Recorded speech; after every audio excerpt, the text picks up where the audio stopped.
Berita lain, terapis yang menganiaya balita autis di Depok, Jawa Barat ditetapkan polisi sebagai tersangka. Namun tersangka tidak ditahan. Dari barang bukti dan pemeriksaan saksi, polisi menyimpulkan tersangka melakukan penganiayaan terhadap balita autis yang jadi pasiennya. Tersangka melakukan metode terapi yang benar, namun tindakannya tidak sesuai standar prosedur operasional. Tersangka dinilai lalai karena mengempit korban dengan kedua kakinya, sehingga berakibat korban menangis dan meronta-ronta. Meski demikian, tersangka tidak ditahan karena ancaman hukumannya di bawah 5 tahun. Oleh karena itu, Saudara H telah kami tetapkan sebagai tersangka.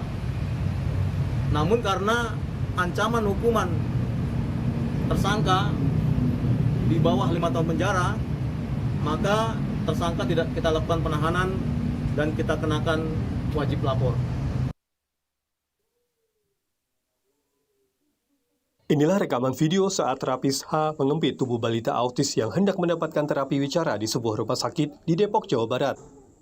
Ibu korbannya mendengar anaknya menangis dan meronta, kemudian membuat laporan ke polisi atas dugaan tindak kekerasan anak.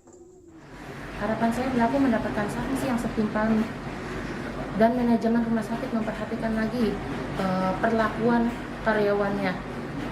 Dan untuk para orang tua yang mengalami hal yang serupa, silakan melapor ke Polres Depok.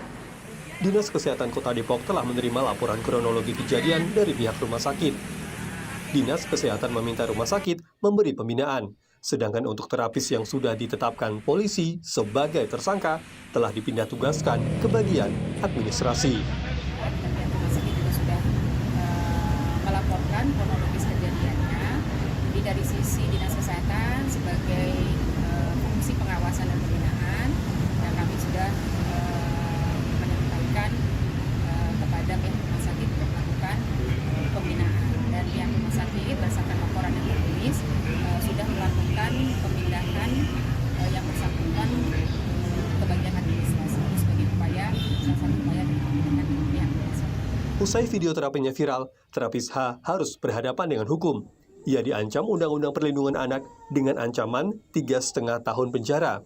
Meski tidak ditahan, tersangka dikenai wajib lapor. Hidayatul Mulyadi, Kompas TV, Depok.